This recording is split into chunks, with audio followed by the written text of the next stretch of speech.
నమస్తే welcome to AV news బులెటిన్ల ముందుగా updates చూద్దాం. పేదవాడు బస్సు ఎక్కాలంటే భయం. బస్సులో ప్రయాణించే ప్రభుత్వ అసమర్థ పాలనపై మాజీ మంత్రి కిడారి శ్రవణ్ కుమార్ వివరించారు. పాడేరు అల్లూరు జిల్లా అరకు నియోజకవర్గం పెద్దపల్లి మండల కేంద్రంలో బస్సు ఛార్జీల పెంపుకు నిరసనగా ఇన్ఛార్జ్ మాజీ మంత్రి కిడారి శ్రవణ్ కుమార్ అలడకోటలో పర్యటించి ప్రజల సమస్యలు అడిగి తెలుసుకున్నారు. అనంతరం మండల తెలుగుదేశం పార్టీ నాయకులతో ప్రజలతో కలిసి బస్సులో పెద్దపల్లి వరకు ప్రయాణించారు. ఈ సందర్భంగా బస్సు ఛార్జీలు తగ్గించాలని పెద్ద ఎత్తున నినాదాలు చేశారు. రాష్ట్రంలో వైసీపీ ప్రభుత్వం 1 సంవత్సర కాలంలోనే 3 సార్లు బస్సు ఛార్జీలు పెంచి సామాన్య ప్రజలు బస్సు ఎక్కాలంటే భయంగా బ్రతుకుతున్నారని, అదేవిధంగా విద్యుత్ ఛార్జీలు, మంచి నూనె ధరలు, పెట్రోల్ డీజిల్ ధరలు, నిత్యావసర వస్తువుల ధరలు పెంచి ప్రజలను అడ్డవిచ్చే విధంగా పరిస్థితి రాష్ట్ర వైసీపీ ప్రభుత్వం వ్యవహరిస్తుందని అన్నారు. ఈ కార్యక్రమంలో అరకు పార్లమెంట్ ఐటీడీపీ అధ్యక్షుడు కూడ వెంకట్రావు, తెలుగు యువత ప్రధాన కార్యదర్శి నారంజీ ప్రసాద్, మాజీ ఎంపీటీసీ కటారి బాలం నాయుడు, అరడకోట మాజీ సర్పంచ్ చంద్రు పడాల్, మాజీ మండల మహిళా అధ్యక్షురాలు కిమ్ముడు మహేశ్వరి, టీడీపీ కార్యకర్తలు అధిక సంఖ్యలో పాల్గొన్నారు.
ఈరోజు ఆ పరిస్థితి లేకుండా జీవన భద్రత తీసేస్తే మైదాన ప్రాంతంలో ఉన్నటువంటి ఉద్యోగం మనకు మైదాన ఉద్యోగం ఇస్తారు.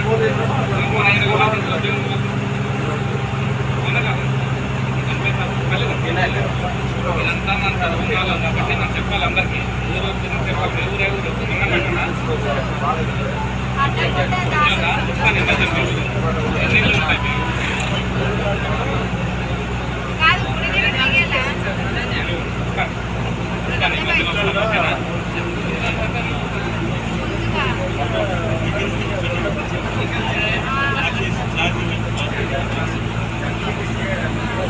జగనన్న ప్రభుత్వంలో ఆర్టీసీ ఛార్జీలు, జగనన్న ప్రభుత్వంలో ఆర్టీసీ ఛార్జీలు, జగనన్న ప్రభుత్వంలో ఆర్టీసీ ఛార్జీలు, జగనన్న ప్రభుత్వంలో ఆర్టీసీ ఛార్జీలు, జగనన్న ప్రభుత్వంలో ఆర్టీసీ ఛార్జీలు. పెంచిన ఆర్టీసీ ఛార్జీలను వెంటనే తగ్గించాలి. ప్రభుత్వం పెంచిన ఆర్టీసీ ఛార్జీలను వెంటనే తగ్గించాలి. ప్రభుత్వం పెంచిన ఆర్టీసీ ఛార్జీలను వెంటనే తగ్గించాలి. పేద ప్రజలపై బస్ ఛార్జీలు బాధుడే బాధుడు. పేద ప్రజలపై బస్ ఛార్జీలు బాధుడే బాధుడు.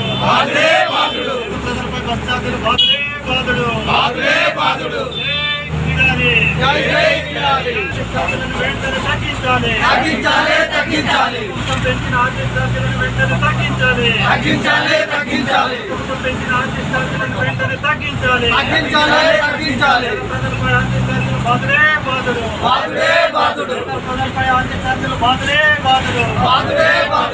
పేద ప్రజలపై ఆర్టీసీ ఛార్జీలు బాధుడే కిడారి శ్రవణ్ కుమార్ గారి నాయకత్వం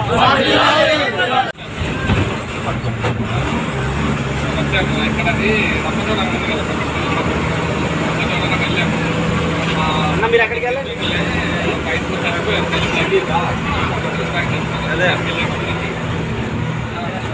ఎంత కడుతున్నా అక్కడ నుంచి ఎక్కడికి మా దగ్గర వస్తున్నారు మీరు వస్తారా మా పెళ్లి సార్ ఇక్కడ బార్డర్లో కడుతున్నారు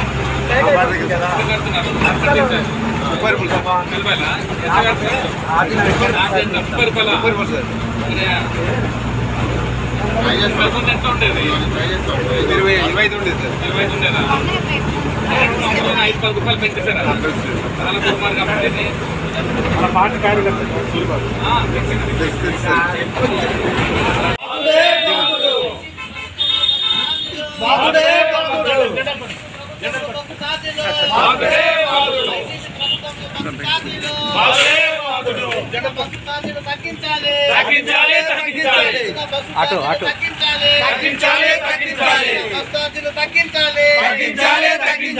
ప్రభుత్వంలో ఆర్టీసీ ఛార్జీలు వైసీపీ ప్రభుత్వంలో బస్ ఛార్జీలు వైసీపీ ప్రభుత్వంలో అక్కడ వెళ్ళు వైసీపీ ప్రభుత్వంలో బస్ ఛార్జీలు ముందుకెళ్దాం బస్ ఛార్జీలు తగ్గించాలి జెండా బస్ ఛార్జీలు తగ్గించాలి ప్రభుత్వం పెంచిన బస్ ఛార్జీలను తగ్గించాలి ప్రజలపై బస్ ఛార్జీలు బాధుడు బస్ ఛార్జీలు ప్రజలపై బస్ ఛార్జీలు బాధుడు వైసీపీ పార్టీ పెంచిన బస్ ఛార్జీలు బాధుడు జై తెలుగుదేశం శ్రవణ్ కుమార్ గారి నాయకత్వం చంద్రబాబు నాయుడు గారి నాయకత్వం జై తెలుగుదేశం కర్నూలు జిల్లా ఆదోనిలో ఈ నెల 5వ తేదీన సీఎం జగన్మోహన్ రెడ్డి రాకను వ్యతిరేకిస్తున్నామని బీజేవైఎం జిల్లా అధ్యక్షులు తలారి సుధాకర్ అన్నారు. బీజేపీ పార్టీ కార్యాలయంలో బీజేవైఎం పట్టణ అధ్యక్షులు అంజయ్ కుమార్ అధ్యక్షతన మీడియా సమావేశం నిర్వహించారు. ఆదోనిలో ప్రభుత్వ ఇంటర్ డిగ్రీ పీజీ కళాశాల కోసం అనేక సంవత్సరాలుగా అనేక విద్యార్థి యువజన సంఘాలు పోరాడుతున్నా ఇప్పటికీ ఆదోని ప్రజల పరిస్థితి అలాగే ఉందని అన్నారు. ఈ కార్యక్రమంలో బీజేపీ జిల్లా కార్యదర్శి ఉలిద్రా మోహన్ తదితరులు పాల్గొన్నారు. ఇవి కాదండి ఆదోని పట్టణ ప్రజలకు కావాల్సింది. ఆదోని పట్టణకు ప్రజలకు కావాల్సింది కనీస మౌలిక వసతులు, కనీస సౌకర్యాలు, కనీసము వైద్యము, కనీసము విద్య, కనీసము తాగడానికి తాగునీరు, కనీసము సేద్యం చేయడానికి సాగునీరు కావాలి. ఈ యొక్క సమస్యలన్నీ కూడా పరిష్కారానికి తమరు ప్రయత్నం చేయగలరని ఈ సందర్భంగా నేను కోరుతున్నాను. నేను ఒక సాధారణ వ్యక్తిగా భారతీయ జనతా పార్టీ జిల్లా కార్యదర్శిగా కాదు మిమ్మల్ని కోరుతున్నాము. ఆదోని పట్టణ వాసునిగా యొక్క సమస్యలన్నింటి కూడా మీ ముందు పెట్టే ప్రయత్నం చేస్తున్నాను. సంబంధిత అధికార యంత్రాంగము, సంబంధిత ప్రజాప్రతినిధుల యొక్క సమస్యల పరిష్కారానికి కూడా కృషి చేస్తారని ఆదోని ప్రజల తరఫున నేను కోరుతున్నాను. ఆదోని యొక్క ప్రజలు కూడా ఆయా కోరికలను తీర్చాలని మిమ్మల్ని వేడుకుంటున్నారు. భారతీయ జనతా పార్టీ జిల్లా సాక్షిగా తెలిపారు. అయితే మీరు సీఎంఐ 3 సంవత్సరాలు అయినప్పటికీ నేటికి అప్పుడున్నటువంటి 5 మంది వైద్యులే ఇప్పుడు కూడా ఆ యొక్క ప్రభుత్వ ఆసుపత్రిలో పనిచేసినటువంటి దుస్థితి ఉంది. కాబట్టి ఆ యొక్క ప్రభుత్వ ఆసుపత్రుల్లో మౌలిక వసతులు ఏర్పాటు చేయడానికి మీరు చర్యలు చేపట్టాలి. అదేవిధంగా అదే వేదిక మీదుగా ఆదోని ప్రభుత్వ అదే వేదిక సాక్షిగా తమరు ఆదోని పట్టణంలో ప్రభుత్వ డిగ్రీ కళాశాల ఏర్పాటుకు హామీ ఇచ్చారు. హామీ ఇచ్చి 3 సంవత్సరాలు పూర్తయినప్పటికీ 2019లో జీవో నంబర్ 19 పేరుతో ఆదోని పట్టణంలో డిగ్రీ కళాశాల ఏర్పాటుకు ప్రభుత్వము ఆదేశాలు జారీ చేసినప్పటికీ వాటి యొక్క ఆదేశాలను నేటికి కూడా తీర్చలేకపోయారు. అదేవిధంగా పైపెచ్చు ఉన్నత ప్రధాన కార్యదర్శి అయినటువంటి అధికారి గారు ఆ యొక్క కళాశాల ఏర్పాటుకు ప్రభుత్వం నుంచి మాకు సరైనటువంటి సహకారం లేదని సాక్షాత్తు లోకాయుక్త కోర్టులో దాఖలు చేయడం చాలా విచారకరమైనటువంటి విషయము. కావున ఇప్పటికైనా ముఖ్యమంత్రి గారు ఆదోని పట్టణంలో డిగ్రీ కళాశాల ఏర్పాటుకు ఆదేశాలు ఇవ్వాలని నేను డిమాండ్ చేస్తున్నాను. అదేవిధంగా మీరు ఈ సభా వేదికగా ఈ యొక్క ఆదోని డివిజన్ ప్రాంతంలో ఉన్నటువంటి ఎల్ఎల్సి కెనాల్ యొక్క తాగునీటి సామర్థ్యాన్ని పెంచుతారని హామీ ఇచ్చారు. మీరు ఇచ్చినటువంటి హామీలన్నిటినీ కూడా నెరవేర్చలేదు ఆదోని పట్టణ వాసులకు, ఆదోని చుట్టుపక్కల ఉన్నటువంటి ప్రజలకు ఈ సందర్భంగా మీకు గుర్తు చేస్తున్నాం. అదేవిధంగా ఆదోని మున్సిపాలిటీ పరిధిలో పరమ చెత్తగా అధికారుల యొక్క పాలన ఉంది. అందుకు నిదర్శనము ఒక్కటంటే ఒక్కటి కూడా పార్కింగ్ స్థలాలు లేవు, ఒకటంటే ఒకటి కూడా ప్రభుత్వ బాత్రూములు లేవు, ఒకటంటే ఒకటి కూడా చేస్తున్నాం. అదేవిధంగా ఆదోని మున్సిపాలిటీ పరిధిలో పరమ చెత్తగా అధికారుల యొక్క పాలన ఉంది. అందుకు నిదర్శనము ఒక్కటంటే ఒకటి కూడా పార్కింగ్ స్థలాలు లేవు, ఒకటంటే ఒకటి కూడా ప్రభుత్వ బాత్రూములు లేవు, ఒకటంటే ఒకటి కూడా అధికారులు పనిచేసే అధికారులు లేరు. ఈరోజు లైట్లకు రంగులు వేస్తున్నారు, డివైడర్లకు పెయింట్లు వేస్తున్నారు. ఇవి కాదండి ఆదోని పట్టణ ప్రజలకు కావాల్సింది. ఆదోని పట్టణకు ప్రజలకు కావాల్సింది కనీస మౌలిక వసతులు, కనీస సౌకర్యాలు, కనీసము వైద్యము, కనీసము విద్య, కనీసము తాగడానికి తాగునీరు, కనీసము సేద్యం చేయడానికి సాగునీరు కావాలి. ఈ యొక్క సమస్యలన్నీ కూడా పరిష్కారానికి తమరు ప్రయత్నం చేయగలరని ఈ సందర్భంగా నేను కోరుతున్నాను. నేను ఒక సాధారణ వ్యక్తిగా భారతీయ జనతా పార్టీ జిల్లా కార్యదర్శిగా కాదు మిమ్మల్ని కోరుతున్నాము. ఆదోని పట్టణ వాసునిగా యొక్క సమస్యలన్నింటినీ కూడా మీ ముందు పెట్టే ప్రయత్నం చేస్తున్నాను. సంబంధిత అధికార యంత్రాంగము, సంబంధిత ప్రజాప్రతినిధుల యొక్క సమస్యల పరిష్కారానికి కూడా కృషి చేస్తారని ఆదోని ప్రజల తరఫున నేను కోరుతున్నాను. ఆదోని యొక్క ప్రజలు కూడా ఆయా కోరికలను తీర్చాలని మిమ్మల్ని వేడుకుంటున్నారు. భారతీయ జనతా పార్టీ జిల్లా కార్యదర్శి. ఈ నెల 5వ తేదీన రాష్ట్ర ముఖ్యమంత్రి వైఎస్ జగన్మోహన్ రెడ్డి కర్నూలు జిల్లా ఆదోని పట్టణంలో పర్యటించిన నేపథ్యంలో సోమవారం ఆదోని 1వ పట్టణ పోలీస్ స్టేషన్ పరిధిలోని రెడ్డి ఫంక్షన్ హాల్లో బందోబస్తు నిమిత్తం విచ్చేసిన పోలీస్ సిబ్బందికి జిల్లా ఎస్పీ సిద్ధార్థ కౌశల్ ఐపీఎస్ పలు సూచనలు చేశారు. దాదాపు 1000 మంది పోలీసులతో పటిష్ట బందోబస్తు ఏర్పాటు చేశారు. బందోబస్తుకు విచ్చేసిన పోలీసులకు జిల్లా ఎస్పీ దిశానిర్దేశం చేశారు. పోలీసులు అప్రమత్తంగా ఉండాలని, అలసత్వం ప్రదర్శించరాదని అన్నారు. వాహనాల పార్కింగ్, ట్రాఫిక్ ఇబ్బందులు లేకుండా చూసుకోవాలని అన్నారు.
అన్ని రకాల vehicle remarshalling point of view కూడా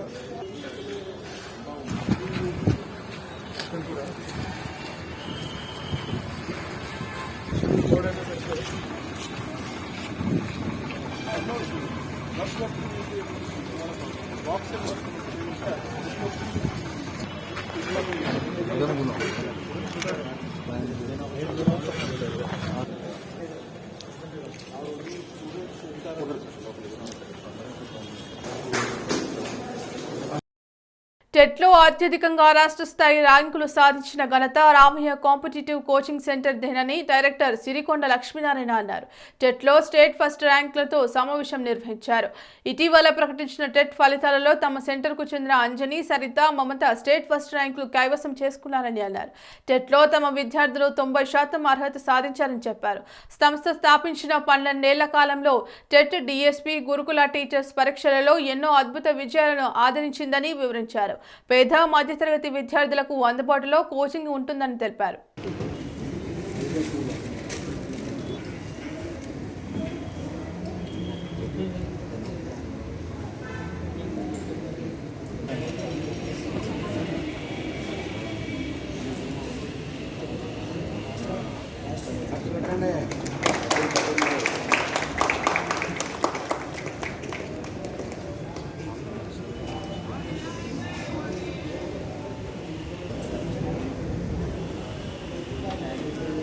జేఎల్ బోర్ని state second ranker. So Sudha garu Telangana విద్యార్థులు అందరూ కూడా ఒక ఐడియల్ పర్సన్ అండి. ఆ విషయం ఏంటంటే ఈమె మన రామయ్య కాంపిటేటివ్ కోచింగ్ సెంటర్ రాకముందు చెప్పవచ్చా 2 సార్లు టెట్ నాట్ క్వాలిఫైడ్ యాక్చువల్గా రామయ్య కాంపిటేటివ్ కోచింగ్ సెంటర్ రాకముందు. సో వచ్చినాక 119 మార్కులు టెట్లో స్కోర్ సాధించింది, స్టేట్ ర్యాంక్ సాధించింది. And TGT bio science state first rank సాధించింది. అండ్ జేఎల్ బోర్డ్ని సెకండ్ ర్యాంక్ సాధించింది. కామన్గా మనం క్లాస్కి వచ్చేటప్పుడు దగ్గర హాస్టల్లో మలక్పేటనో ఎల్బీనగర్ హైదరాబాద్లో ఉంటాం. ఈ మేడం గారు 6 నెలలు మహబూబ్ నగర్ నుంచి Ramaiah competitive up and down చేసింది. 6 months. మార్నింగ్ 6:30కి మన క్లాసెస్ ఉంటాయి, ఈవినింగ్ 8 వరకు క్లాసెస్ ఉంటాయి. మళ్ళీ ఈవినింగ్ వెళ్ళేసరికి ఒక 2-3 అవర్స్ పడుతుంది. మళ్ళీ 3 గంటలకు లేచి మళ్ళీ క్లాస్కి వచ్చేది.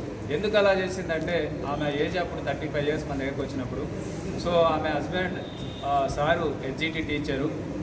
సో అక్కడ లోకల్లో ఉండాలి. 3 పిల్లలు, చిన్న పిల్లలు స్కూల్లో జాయిన్ చేయించారు. సో ఎప్పుడు డెమో క్లాసులు చెప్తుంటాను. సో స్కూల్లో అంటే నేను first ranker Sridhar and TGT and DL first ranker Anjan Kumar వచ్చారు. సో వాళ్ళకు కూడా సత్కరించాలని కోరుకుంటున్నాం మా ఫ్యాకల్టీ. సో ఒకసారి అది టీచ్ చేయగలరు. సో కొంచెం మీరు అందరూ కూడా Ramaiah competitive coaching centre Telangana బిడ్డగా చెప్తున్నా. So Ramaiah competitive coaching centre ఒక విద్యార్థి లోకానికి ఆదర్శంగా కాబోతుంది. సో మీరందరూ కూడా మమ్మల్ని సపోర్ట్ చేయాలి. ఎందుకంటే అన్ని కాంపిటేటివ్ ఎగ్జామ్స్ చాలా తక్కువ ఫీజుల్లో మీకు అందరికీ ఆఫ్లైన్ పరంగా ఆన్లైన్ పరంగానే అందిస్తూ ఉన్నాం. సో కాబట్టి మీరందరూ కూడా మాకు సపోర్ట్ చేస్తే ఇంకా ర్యాంకర్లే కాదు ఉద్యోగాలను కూడా సాధింపజేస్తామని మీకు హామీ ఇస్తున్నాం మేము. సో ఎక్స్క్లూజివ్ గర్ల్స్ కోఎడ్ బ్యాచ్లు ఉన్నాయి. సో డిఫరెంట్ ఏరియాలో సపరేట్గా ఇంటెన్సివ్ బ్యాచ్లు కూడా ఉన్నాయి. మీరందరూ కూడా వాడుకోవాలి ఈ రామయ్య సంస్థని. అది ఆఫ్లైన్ పరంగానైనా ఆన్లైన్ పరంగానైనా మీకు ఎలా ఫ్లెక్సిబుల్ అయితే అలా మీరు యూజ్ చేసుకోండి రామయ్య సంస్థని. సో కొంతమంది పార్ట్ టైం చేసే వాళ్ళు ఉంటారు, కొంతమంది పిల్లలు ఉన్న వాళ్ళు ఉంటారు. ఆన్లైన్ కోచింగ్ ప్రస్తుతానికి ఇమ్మీడియట్గా స్టార్ట్ చేసేయండి. మీరు ఆన్లైన్ కోచింగ్ తీసుకున్నా కూడా అక్కడ ఏదైనా అమౌంట్ బై చేసినా కూడా ఆ అమౌంట్ మేము ఆఫ్లైన్ కోచింగ్కి వచ్చినప్పుడు మొత్తం కూడా రెడ్యూస్ చేస్తాం. సో మీరు ఇంటికాడ ఉన్నా కూడా ఇక్కడికి వచ్చినా కూడా ఏదో ఒక విధంగా రామయ్య సంస్థ ద్వారా మీరు కోచింగ్ తీసుకొని ఇప్పుడు ఉన్న 80,000 పోస్టుల్లో అందరూ రామయ్య సంస్థ నుంచి మంచి కోచింగ్ తీసుకొని సక్సెస్ కావాలని కోరుకుంటున్నాను. అందరికీ ధన్యవాదాలు.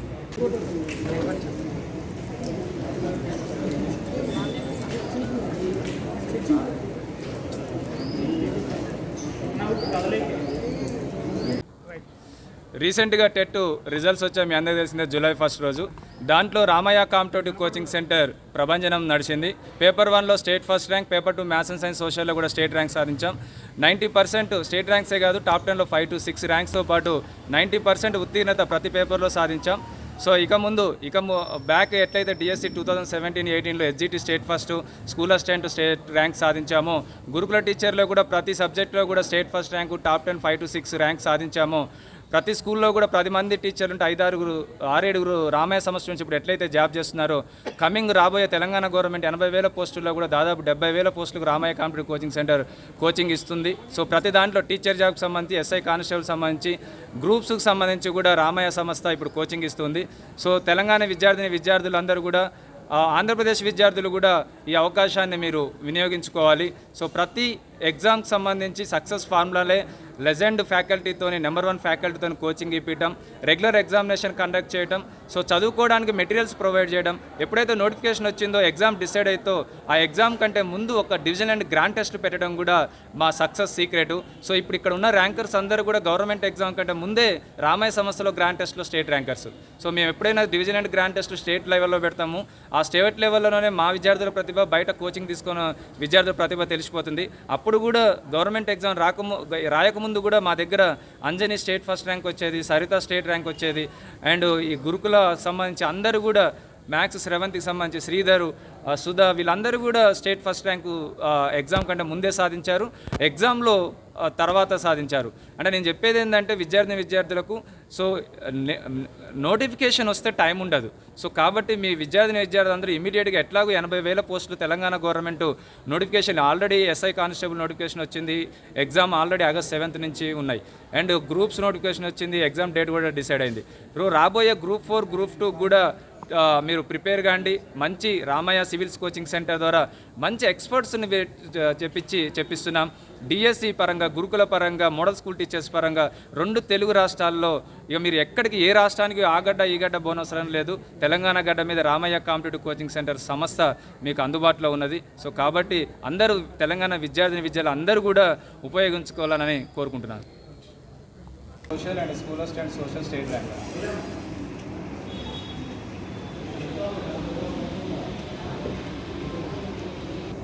DL state rank first.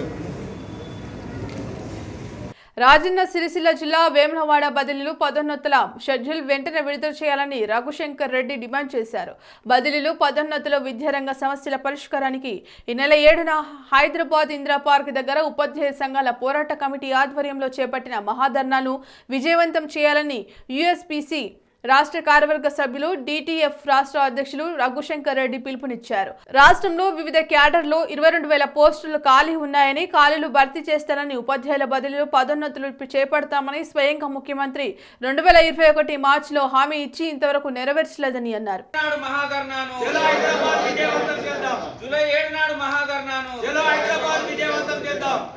సంఘాల పోరాట కమిటీ ఆధ్వర్యంలో ఈ నెల 7న చలో హైదరాబాద్ కార్యక్రమం అనేటువంటిది ఇందిరా పార్కు దగ్గర పెద్ద ఎత్తున నిర్వహించడం జరుగుతూ ఉంది. ఈ ధర్నా నిర్వహించడానికి ముఖ్య కారణం మరి తెలంగాణ రాష్ట్ర ప్రభుత్వం ఏర్పడ్డప్పటి నుంచి ఇప్పటి వరకు విద్యా విషయానికి సంబంధించినటువంటి ఒక్క సమస్యను కూడా పట్టించుకోకపోవడం అనేటువంటి చాలా బాధాకరమైన విషయం. మరి ట్రాన్స్ఫర్లు అయితేనేమి, బదిలీలు అయితేనేమి, ప్రమోషన్లకు సంబంధించినటువంటి అక్కడనే పేరుకుపోయి అదేవిధంగా ఉన్నాయి. అనేకమైనటువంటి ఉపాధ్యాయ పోస్టులు ఖాళీగా ఉన్నాయి. ఇలా ఎంఈఓలు చూస్తే 539 ఎంఈఓ పోస్టులు ఖాళీ ఉంటాయి. కేవలం రాష్ట్ర వ్యాప్తంగా 16 మంది ఎంఈఓలు పనిచేస్తూ ఉన్నారు. 66 మంది డిప్యూటీ డిఓలు ఉన్నట్టయితే కేవలం 2 మాత్రమే పనిచేస్తూ ఉన్నారు. మరి 440కి సంబంధించినటువంటి పీజీహెచ్ఎంలు ఖాళీ ఉంటే 197 పీజీహెచ్ఎంలు మాత్రమే పనిచేస్తూ ఉన్నాయి. మరి అనేకమైనటువంటి ఉపాధ్యాయుల ఖాళీలు ఏర్పడుతూ ఉన్నాయి. ఉపాధ్యాయ సమస్యలకు సంబంధించినటువంటి ఏ ఒక్క సమస్యను కూడా ఈ రాష్ట్ర ప్రభుత్వము పరిష్కరించడం లేదు. ఇప్పటి వరకు కూడా కనీసం 7 సంవత్సరాల పాలన కాలంలో ఒక్కసారి కూడా విద్యా వ్యవస్థ మీద రివ్యూ పెట్టిన దాఖలాలు లేవు.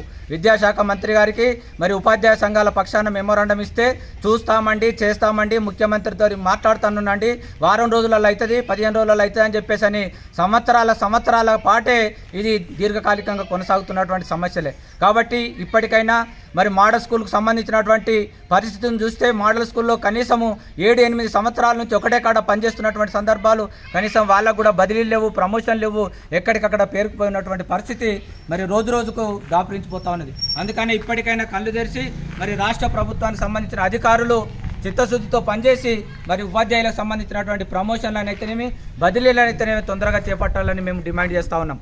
అదేవిధంగా 317 జీవోలో మరి 6,000 పైచిలుకుగా దరఖాస్తులు వచ్చాయి.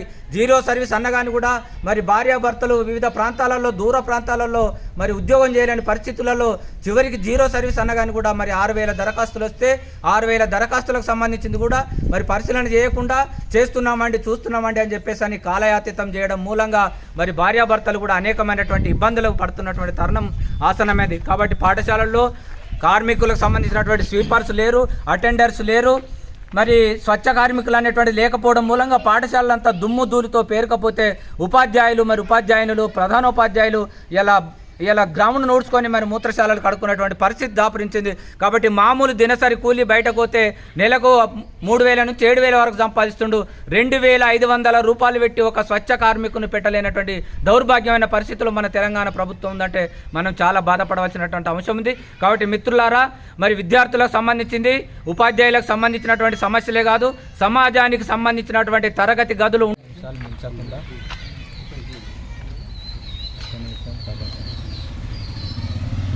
ఉపాధ్యాయ సంఘాల పోరాట కమిటీ రాష్ట్ర శాఖ ఆధ్వర్యం లోపల జూలై 7వ తేదీ నాడు హైదరాబాదులో పెద్ద ఎత్తున ఉపాధ్యాయుల మహాధరణ నిర్వహించడం జరుగుతుంది.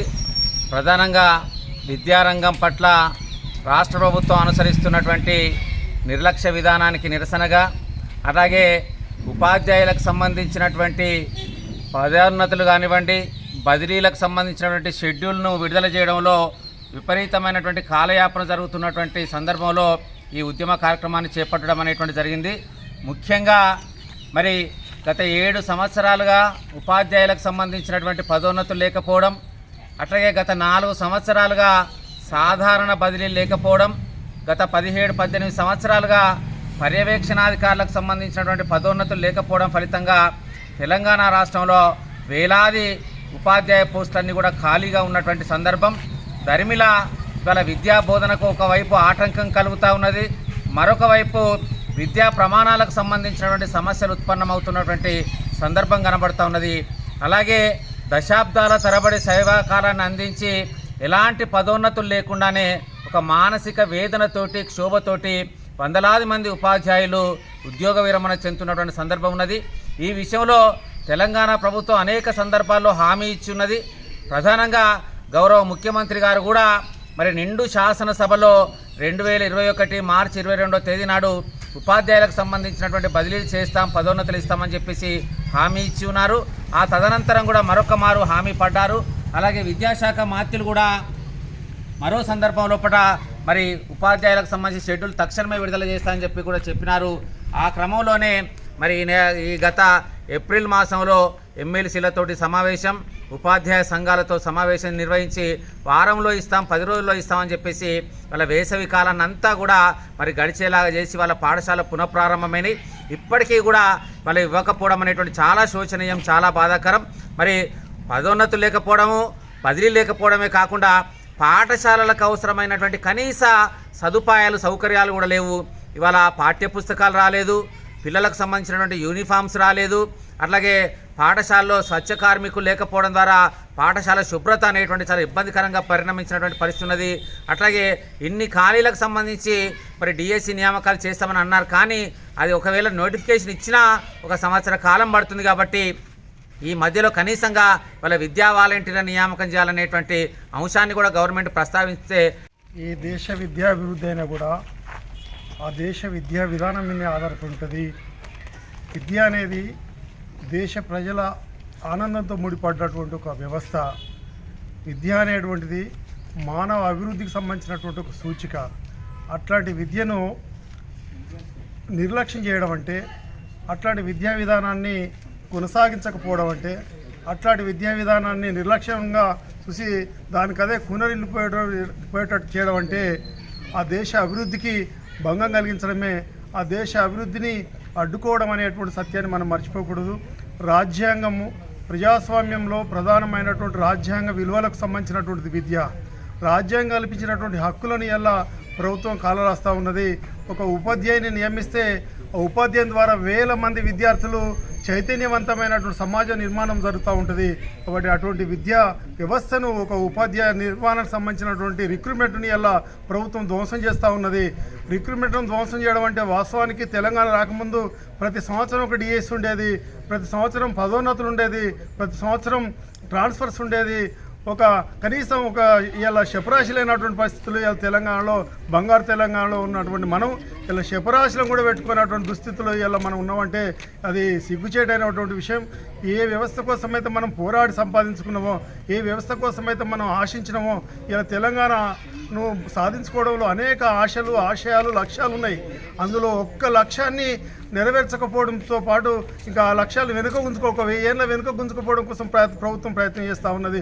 ఒక విద్యా వ్యవస్థను ధ్వంసం చేయడం అంటే 1000 ఏళ్ళ వెనుక గుంజుకోపోవడమే. కాబట్టి ఈ విద్యా వ్యవస్థను ఆదుకొని, ఈ విద్యా వ్యవస్థను పునర్నిర్మించి ఇలా జరుగుతున్నటువంటి రిక్రూట్మెంట్ మొత్తం శపరాశి కన్నెండు మొదలు పెడితే డిఓ దగ్గర కాలనీ, డిఓ దగ్గర మొదలు డిప్యూటీ దగ్గర ఎక్కడ అంటే ఇలా విద్యాశాఖ మంత్రికి సంబంధించినటువంటి నిర్ణయాలు కూడా విద్యాశాఖ మంత్రి ఆధీనంలో జరుగుతలేవంటే ఇలా ఎవరి ఆధీనంలో ఉన్నది విద్యా వ్యవస్థ అనేటువంటి మనం ఒకసారి గమనించవచ్చు. కాబట్టి విద్యా వ్యవస్థ స్వేచ్ఛనిచ్చి విద్యా వ్యవస్థలో ఉన్నటువంటి ప్రతి రిక్రూట్మెంట్ని ఇలా శపరాశి లేవు, స్వీపర్లు లేవు, స్కావెంజర్లు లేవు, ఉపాధ్యాయులు లేరు, హెడ్ మాస్టర్లు లేరు, ఎంఈఓ లేరు. అంటే ఈ కింది నుండి మొదలు పెడితే మీ దాకా ఏ వ్యవస్థ కూడా సరే గదుల్లో, తరగతి గదులు లేవు. ఇవన్నింటిని వెంటనే నిర్మించి రిక్రూట్మెంట్ చేపించి ఇలా ఎన్నో 7 ఏళ్ళ నుంచి ఉపాధ్యాయులు కనీసం పదోన్నతుల కోసం చూస్తూ ఉన్నారు. కనీసం పదోన్నతులు లేక ఇలా కొనలిపోతూ ఉన్నారు. పదోన్నతి అంటే ఒక ఉపాధ్యాయులకు సంబంధించింది కాదు అది. దానివల్ల విద్యార్థి సమాజం కూడా మెరుగైనటువంటి విద్యను అందుకుంటుంది. ఆ మెరుగైనటువంటి విద్య మెరుగైన సమాజానికి దోహదపడుతుంది. కాబట్టి మెరుగైన సమాజ నిర్మాణం కోసం, ఒక రాజ్యాంగ విలువల రక్షణ కోసం, ఒక ప్రజాస్వామిక విలువల రక్షణ కోసం, ప్రజాస్వామ్యం కల్పించినటువంటి రాజ్యాంగ హక్కుల కోసం ఇలా మేము మా హక్కుల కోసం మేము పోరాడడం అంటే, విద్యా హక్కు కోసం పోరాడడం అంటే ప్రజాస్వామిక హక్కుల కోసం పోరాడడం. కాబట్టి ప్రజలు కూడా కలిసి వచ్చి విద్యకు సంబంధించినటువంటి పోరాటాల్లో పాల్పంచుకోవాలని చెప్పి ఇది ప్రజా ఉద్యమంగా మలవడం అనేది మా ఉపాధ్యాయుల ద్వారా సాధ్యమవుతుంది. అది ఖచ్చితంగా ప్రజా ఉద్యమం కూడా మారకముందే ప్రభుత్వం స్పందించి వెంటనే అన్ని సమస్యలను పరిష్కరించాలని చెప్పి ఈ సభాముఖంగా తెలియజేస్తా ఉన్నాను.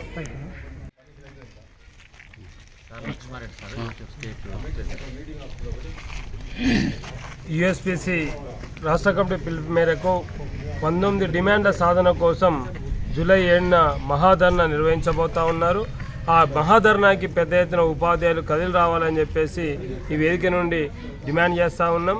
అదేవిధంగా ఉపాధ్యాయులు పెద్ద ఎత్తున కదిలి రావాలని చెప్పేసి పిలుపు కూడా ఇస్తూ ఉన్నాం. ప్రధానంగా ఈ రాష్ట్రం లోపల 21,000 పైచీలకు ఉపాధ్యాయ పోస్టులు ఖాళీగా ఉన్నాయి. ఆ ఉపాధ్యాయ పోస్టులను భర్తీ చేయడం కోసం పదోన్నతులు నియామకాలు చేపట్టాలని చెప్పేసి ఆ న్యాయమైన డిమాండ్ సాధన కోసం కృషి చేస్తూ ఉన్నాం. ముఖ్యంగా ముఖ్యమంత్రి గారు వెంటనే స్పందించి ఆ యొక్క ఉపాధ్యాయ ఖాళీలను వెంటనే భర్తీ చేయడం కోసం చర్యలు చేపట్టాలని చెప్పేసి ఈ ధర్నా వేదిక నుండి డిమాండ్ చేస్తూ ఉన్నాం. అదే సందర్భం లోపల మరి ఈ పాఠశాలలకు సంబంధించి అనేక సమస్యలు కూరుకొని ఉన్నప్పటికీ మరి ఆ సమస్యల సాధన కోసం కూడా ప్రభుత్వం ఏమాత్రం చర్యలు తీసుకోవట్లేదు. మరి ప్రధానంగా ఏకరూప దుస్తులు కానీ పాఠ్యపుస్తకాల పంపిణీ విషయంలో కూడా ఈ ప్రభుత్వం ఫెయిల్ అయిందనే చెప్పొచ్చు. మరి ప్రభుత్వం ఇకనైనా స్పందించి ఉపాధ్యాయ సమస్యల పరిష్కారం కోసం, విద్యారంగ సమస్యల పరిష్కారం కోసం ఈ ధర్నా నుంచి అయినా తగు గుణపాఠం నేర్చుకొని వెంటనే చర్యలకు పూనుకోవాలని చెప్పేసి డిమాండ్ చేస్తా ఉన్నాం. హైదరాబాద్ ఎల్బీనగర్లో మన్యం వీరుడు అల్లూరి సీతారామరాజు 125వ జయంతి సందర్భంగా ఎల్బీనగర్ క్షత్రియ సేవా సంఘం ఆధ్వర్యంలో జయంతి వేడుకలు ఘనంగా నిర్వహించారు. ఈ జయంతి వేడుకలకు LB Nagar ACP Sridhar Reddy, BJP party Rangareddy జిల్లా అర్బన్ అధ్యక్షుడు సామ రంగారెడ్డి ముఖ్య అతిథులుగా పాల్గొని అల్లూరి సీతారామరాజు విగ్రహానికి నివాళులర్పించారు. ఈ జయంతి సందర్భంగా స్కూల్ విద్యార్థులకు బ్యాగులు పంపిణీ చేశారు. అల్లూరి అంటేనే ఒక ధైర్యశీలి అని అన్నారు. దేశం కోసం ప్రాణాలు త్యాగం చేసిన గొప్ప మహనీయుడని కొనియాడారు.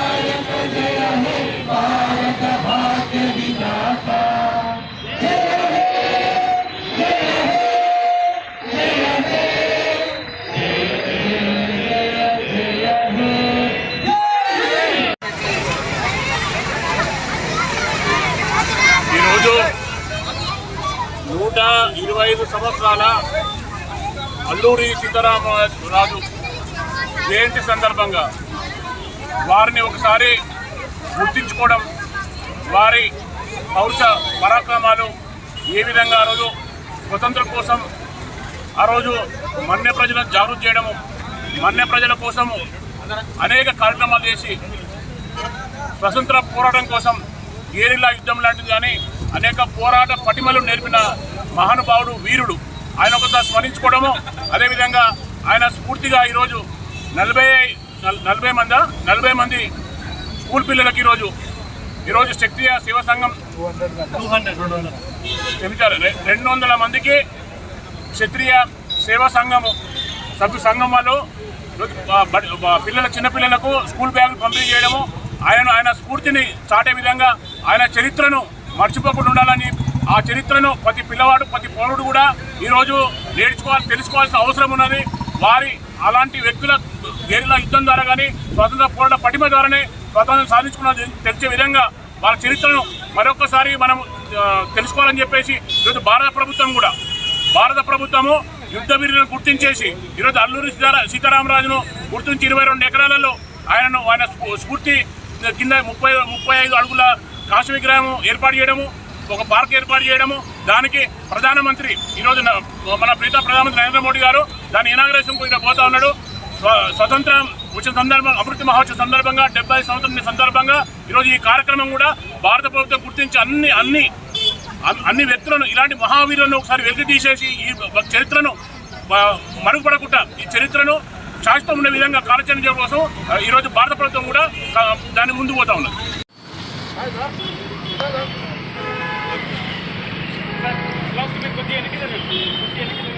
ఓకే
గారి 125వ జయంతి ఈ సందర్భంగా ఇక్కడ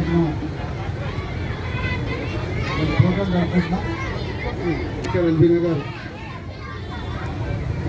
అంజిరెడ్డి గారు, మీరు ఇంతకుముందు కాలనీ ప్రెసిడెంట్ అంజిరెడ్డి రావడం లేట్ అవుతుందంటే ఆ అంజిరెడ్డి రావడం లేట్ అవుతుంది, మా అంజిరెడ్డి వచ్చేస్తున్నాడని చెప్పారు.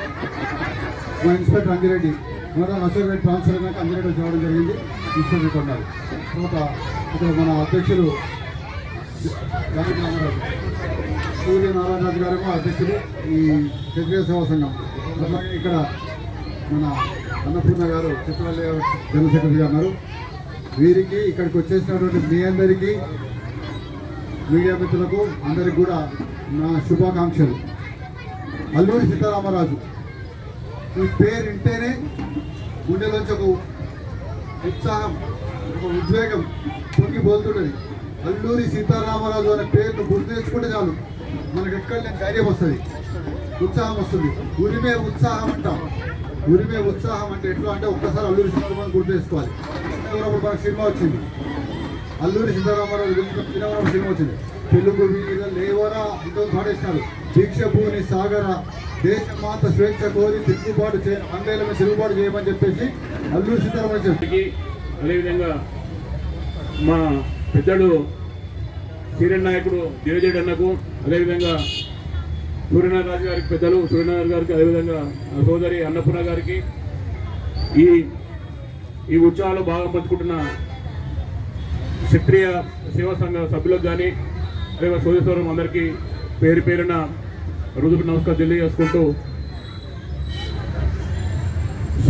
మన స్వతంత్రం వచ్చిందంటే దానికి మొట్టమొదటిగా ఇన్స్పైరిటీ కానీ అనేక యుద్ధ రీతులు కానీ స్వాతంత్రం అవసరమనే మన్య ప్రజలను జాగృతి చేసి వాళ్ళ హక్కుల కోసం పోరాడిన వ్యక్తి అల్లూరి సీతారామరాజు గారు. అల్లూరి సీతారామరాజు గారు చెప్తేనే మన ఒళ్ళు అంతా పులకరిస్తుంది.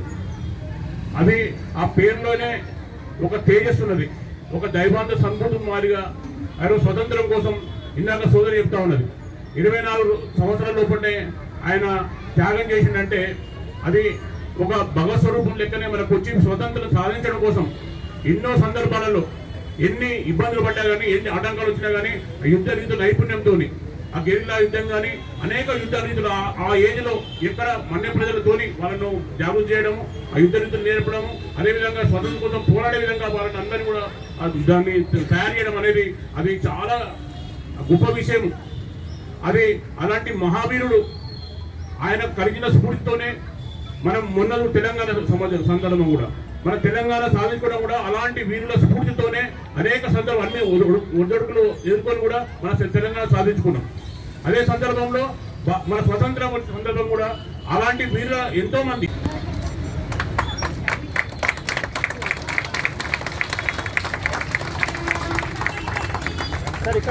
సార్ మీరు సార్ ఒక్కరు ఇటువైపు రండి.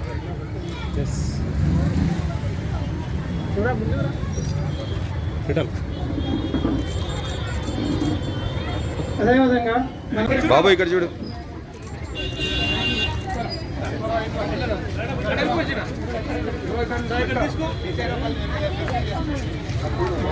ఆ బ్యాగ్ తీసుకున్నాను.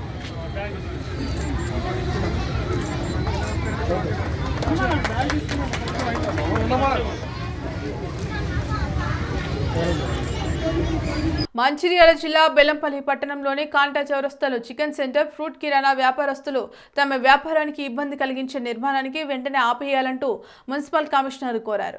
ఈ సందర్భంగా వారు మాట్లాడుతూ గత 30 సంవత్సరాల నుండి వ్యాపారం చేసుకుని జీవనం కొనసాగిస్తున్నామని, నూతన మార్కెట్ నిర్మాణం విషయంలో తాము హైకోర్టు నుండి స్టే తెచ్చుకొని వ్యాపారాలు కొనసాగిస్తామని అన్నారు.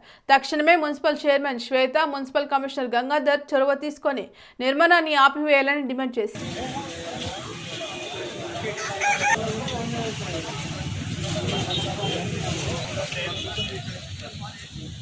చేయంటే గౌజ్ ముందు పెట్టాలి.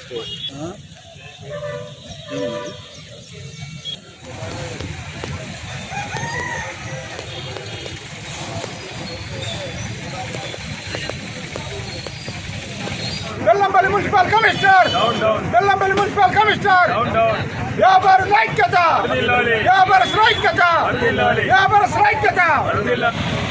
బెల్లంపల్లి పట్టణంలో గత 9 సంవత్సరాల నుంచి 40 సంవత్సరాల నుంచి ఇక్కడ మార్కెట్ మేము ఏర్పాటు చేసుకొని బతుకుతున్నాం. గతంలో మేము ఈ యొక్క మార్కెట్ కూల్చేస్తే మేము హైకోర్టును ఆశ్రయించాం. హైకోర్టు మాకు ఇన్ని సంవత్సరాలు ఉంటారని చెప్పేసి మా యొక్క కాగితాలన్నీ పరిశీలించి మాకు ఆర్డర్ ఇవ్వడం జరిగింది.